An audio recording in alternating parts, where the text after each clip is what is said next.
नाज़रीन, अवामी न्यूज़ में खबरों जो सिलसिलो जारी। इन वक्त के मिठी शहर में खबर इंदा हलो तो मोमल मेगहवाड़ खुदकशी केस में एक फर्द जे करे समूरी दल बिरादरी के बदनाम करण और सियासी बुनियादन ते बेडोई मानू के केस में शामिल करण ते दल बिरादरी तरफा हाई स्कूल गिराणु का कश्मीर चौक ताईं पुरअमन एहतजाजी रैली कढी कश्मीर चौक ते धरणो आयो। दल बिरादरी जे अगवान अब्दुल रहमान और दरिया खान अवामी न्यूज़ से ॻाल्हाईंदे चयो त धरण जे में जो मोमल मेगहवाड़ जो वाक़ियो पेश आहे, इनमें जो भी जवाबदार उन्होंने ॿुधायो। उते मीडिया जा दोस्त भी हुआ ऐं ॿिया काफ़ी सारा भी उन्हनि जे साम्हूं असां पुलिस मोबाइल में विहारियो, जेको अॻु में असांजो साबिक़ा चेयरमैन चई चुको हो।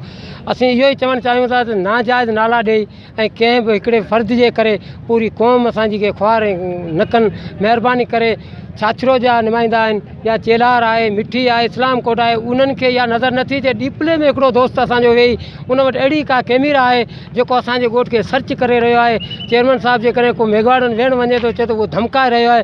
असीं इहो ई गुज़ारिश कंदासीं त डीपलो में वेही तव्हां वटि अहिड़ी कहिड़ी दुर्बिनी आहे उहो थोरी असांखे बि सेखारिजो। कोन असांजे ख़ुदा करणु असांखे ख्वार करी पियो। ऐं अर्ज़ी तो पहिरीं वाक़ियो थियो उते सरज़मीन ते ऐं पाण पोइ SHO पोइ ॿिया बि माण्हू हुआ, मीडिया वारा दोस्त हुआ, संतरा पोइ ठीकु है। असां पहिरीं उते जॾहिं पहिरों खयो त सूबेदार पे गॾु हो, आऊं पे गॾु हुअसि। असां खणी वियासीं हिकिड़ी ईंदड़ जो पगो छोकिरी जो वापसी उहा साॻी आई हिकिड़ी ठीकु है।